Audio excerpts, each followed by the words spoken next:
자, 이제 오늘은 역사서 두 번째 여호수아로 넘어가겠습니다. 하나님께서 여호수아에게 주시는 성공의 비결입니다. 내가 형통하리라. You will be successful. 세상에서 성공한다 그러면은 일단 물질이 갑니다. 물질을 많이 모은 사람, 권력을 잡았다든지, 아니면은 명예가 있다든지, 아니면 학위가 있다든지, 이런 세상적인 잣대로 성공했다고 얘기합니다. 그러나 하나님의 잣대의 성공은 뭐냐면 하나님의 말씀에 순종해서 내면의 세계가 하나님이 원하시는 모습으로 변해갈 때 하나님께서 성공이라고 말씀해 주십니다. 여러분, 성경에서 형통이란 단어를 찾아보면 창세기 39장이나 또는 여호수아 1장이나 시편 1편이나 형통이 나올 때는 늘 말씀 묵상과 순종 또는 여호와의 함께하심과 같이 나옵니다. 그렇기 때문에 하나님의 잣대에서 성공은 세상적인 잣대의 성공과 다릅니다. 우선적으로 우리 그리스도인들은 하나님의 말씀에 순종해서 우리의 내면의 세계가 변하고 하나님 보시기에 하나님이 인정할 수 있는 사람이 돼갈 때 하나님께서 박수를 쳐주시면서 성공이라고 말씀하십니다. 여호수아에게 네가 할 일은 하나님의 말씀에 순종하는 일이고, 내가 하는 일은 너를 평탄하게 하고 너의 길을 평탄하게 하고 너를 형통케 하는 일이다, 이렇게 말씀해 주십니다. 그리고 모든 백성들도 함께 마음을 강하게 하고 담대히 하소서, 이렇게 격려합니다. 그래서 여호수아는 이제 요단강 건너갈 준비를 하고 하나님의 지시를 받습니다. 하나님께서 요단강을 건너는데 제사장들로 하여금 언약궤를 매게 합니다. 그리고 그 당시 요단강이 물이 가장 깊을 때인데 그냥 그 맨 상태로 발을 담그게 합니다. 저 같았으면은 하나님께 따졌을 것 같아요. 하나님, 이거 인간 차별을 해도 너무하지 않습니까? 모세 형님이 홍해를 건널 때는 완전히 물을 다 말리게 하시고 마른 것이 확인됐을 때 건너갔는데, 뭐 내가 건널 땐 지금 물이 가득 찼는데 이걸 그냥 담그라고요? 여호수아는 따지지 않습니다. 언약궤를 앞세우라 그러신 그 하나님의 말씀에 순종을 합니다. 그 말씀은 여호와께서 내가 앞장서겠답니다. 내가 앞장서겠다, 내가 인도하겠다. 그래서 언약궤를 맨 제사장들이 요단강가의 발에 물을 담갔을 때 어떠한 기적이 일어나냐면 물이 역류해서 20마일 위에 32km 위에 아담의 변방에 쌓였고 남쪽으로는 사해로 흘러가는 물이 끊겼더라. 요단강의 물을 말리고 기적을 보여주셨습니다. 그래서 이미 이 가나안 땅에 있는 이 지금 요단강 서쪽의 아모리 백성들과 가나안 해변 주변의 그 사람들은 마음이 녹았고 정신을 잃었더라, 이렇게 성경은 기록하고 있어요. 하나님께서 요단강가의 물을 말리셨다는 이 기적 하나로도 적군들은 지금 정신을 잃었습니다. 여호수아는 요단강가를 건너서 먼저 하나님께 예배를 드리고 기념비를 쌓고, 그 다음에 우리가 보기에는 정신 나간 짓을 합니다. 백성들에게, 남자들에게 할례를 행합니다. 아니, 적군이 불과 몇 킬로 앞에 있는데 그 당시에 무슨 의학이 발달한 것도 아니고 진통제와 항생제가 있는 것도 아닌데 남자들에게 할례를 행하는 거예요. 왜? 광야 40년 동안 할례를 받은 사람들은 다 죽었어요. 광야에서 태어나거나 자라난 사람들은 할례를 받지 못하기 때문에 먼저 하나님의 언약 백성이라는 것을, 그 정체성을 심어주기 위해서, 하나님과의 관계를 정립하기 위해서 할례를 받습니다. 그리고 유월절 잔치를 하고, 그 다음에 여호수아에게 군대 장관이 나타나요. 여호수아가 넌 누구 편이냐? 묻습니다. 그 여호와의 신이 내가 총사령관이다, 여호수아에게 완전히 확실히 심어줍니다. 네가 총사령관이 아니라 내가 총사령관이다. 여호수아가 부들부들 떨면서 엎드립니다. 전투를 앞두고 하나님께서 지원 사격해 주시기 위해서 여호수아에게 내가 한다, 전쟁은 내가 한다는 것을 보여주시기 위해서 직접 나타나셨습니다. 그리고 이제 여리고 전투가 시작됩니다. 자, 여리고 성의 적군들은 전투 태세를 갖추고 있습니다. 그런데 이스라엘 백성들에겐 그냥 돌라 그래요. 도는 이스라엘 백성들이, 야, 이거 말이나 돼? 이걸 돌아? 이거 돌아가서 전쟁이 돼? 불평이 나오기 시작할 거 아니에요. 한두 사람도 아니고 군인 한두 명 불평하면 좀 불평이 얼마나 커지겠어요. 아예 말을 못 하겠어요. 순종하고 걸으라 했어요. 하루 한 바퀴 돌았습니다. 자, 적군들은 뭐 하고 있다고요? 전투태세를 갖추고 있어요. 근데 적군들이 보니까 와서 한 바퀴 도는 거예요. 야, 이상하다. 두 번째 날도 또 돌아요. 세 번째 날도 돌아요. 제 생각에는 한 네 번째 날 정도는 안에 있는 여리고성의 안에 있는 적군들이 돌았을 것 같아요. 야, 이거 돌겠다 정말. 뭐 싸우든지 뭔가 해야지. 그냥 걸어서 한 바퀴 돌고 가다니. 일곱 번째 날 일곱 바퀴 돌면서 나팔을 불며 소리를 질렀을 때 여리고성이 우르르 무너집니다. 성경에는 무너졌더라 이렇게 기록되어 있지만 전설에 의하면 여리고성은 안으로 무너졌다고 합니다. 왜? 밖에 있는 이스라엘 백성들이 다치지 않게 하기 위해서 무기 하나 쓰지 않고서 여리고성을 무너뜨렸습니다. 왜 그렇습니까? 뭘 가르쳐 주시려고, 뭘 보여주시려고 이렇게 기적을 행하셨는가? 전쟁의 승리는 막강한 군사력이나 지략이나 무기에 있지 않고 온전히 여호와께 순종하는 데 있다는 것을 보여주시기 위함입니다. 자, 저랑 같이 한번 해봅니다. 여호수아 시작. 여호수아 요단강 여리고 분할 정복 남 북 분할 정착 12지파. 하실 수 있겠죠? 여러분의 사랑스러운 파트너와 함께. 자, 한번 같이 동시에 해보시기 바랍니다. 여호수아부터. 우리가 여기서 이 분할을 두 번 하잖아요. 첫 번째 분할합니다. 중부지방 친 거예요. 분할 정복합니다. 남쪽 치고 북쪽 치고 그 분할한 땅입니다. 분할을 두 번 한 것이 아니라 그 분할한 땅에 정착을 하고 12지파로 나누는 것입니다. 여기까지가 여호수아입니다.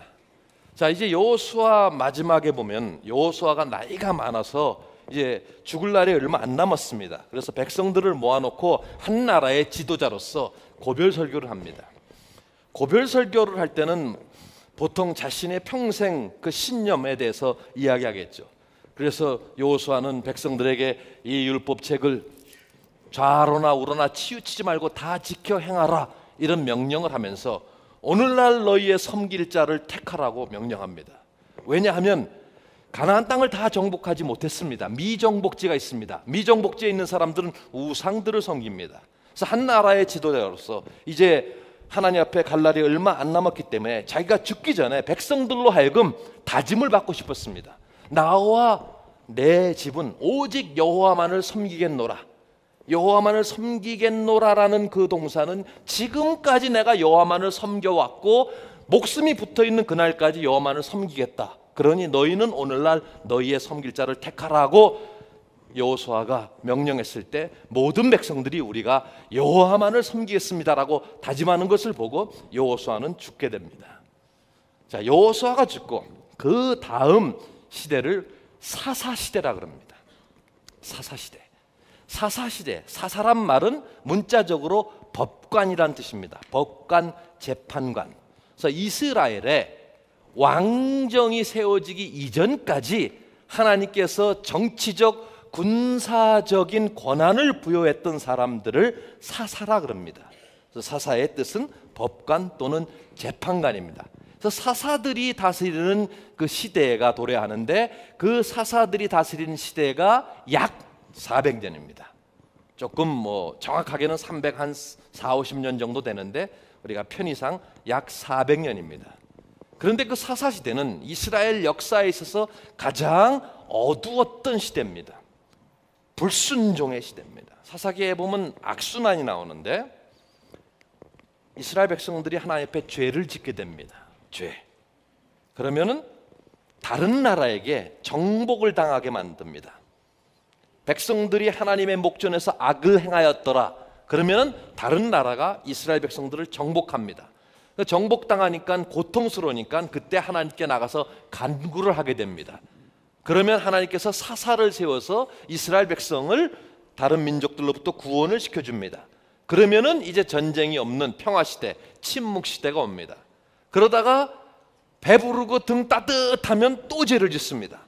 그러다 정복당하고 간구, 구원, 침묵 이것이 7번이 반복되는 책이 사사기입니다.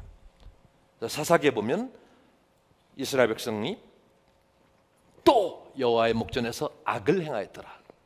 또 여호와의 목전에서 악을 행하였더라. 이것이 7번이나 반복됩니다. 박수 치면서 온니엘과 에훗 삼갈 드보라 기드온과 돌라와 야일 입다와 입산 벨론과 압돈 삼손까지 모두 12사사들. 한 번 더. 사사, 이렇게 12명의 사사가 있지만 성경에 비교적 자세하게 기록한 사사가 3명이 있는데 그 3명의 사사에 초점을 맞춰서 공부해 보겠습니다. 자, 그 3명은, 첫 번째 사사는 여자 사사입니다. 드보라입니다. 드보라, 우리 아이들 이름 나오면 데비라는 이름 지어주죠. 드보라, 데비, 꿀보라리라는 뜻을 가졌어요. 자, 그 당시에 여자가 이스라엘의 최고 통치자라는 것은 충격적인 사실입니다. 왜냐하면 남전여비 사상이 지배적이던 그런 시대입니다. 남전여비 들어보셨어요? 남전여비 뭔지 아세요? 네. 아시죠? 남자가 존재하는 한 여자는 비참하다. 이게 남전여비예요. 네. 그런 남전여비 시대, 요즘은 그게 바뀌어서 남자란 존재를 여자는 비웃는다 이렇게 바뀌었지만 어쨌든 여자들이 활개칠 수 있는 그러한 사회가 아니었는데 여자가 최고의 통치자라는 거예요. 어째서 이런 일이 일어났을까? 왜 그럴까요? 어렵게 생각하지 마세요. 예? 여자가 통치자라면 답은 남자가 뭐가 나와야 될 거 아니에요, 그렇죠? 왜 여자가 가장 최고 통치자예요? 쉽게 생각하세요. 답은 쓸만한 남자가 없었기 때문에. 쓸만한 남자가 없어서 하나님께서 여자를 최고의 통치자로 세워서 지금 남자들을 부끄럽게 하고 있는 거예요. 그래서 사사기는 1장부터 16장까지 12명의 사사를 소개합니다. 삼손의 이야기를 마지막으로 사사들을 소개한 다음에 17장부터 21장까지는 큰 2가지의 사건을 보여줌으로 말미암아 그 시대가 얼마나 악했는지를 드러냅니다. 첫 번째는 레위인들의 타락입니다. 그래서 우상을 섬기는 일과 또 하나는 역시 레위인들 중에서 동성연애.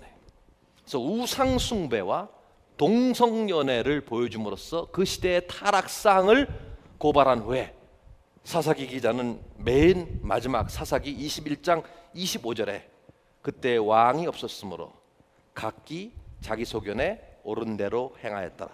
사사기의 주제 구절입니다. 21장 25절. 각기 자기 소견에 옳은 대로 행하였더라. 자, 이 사사 시대가 이렇게 어두웠던 시대입니다.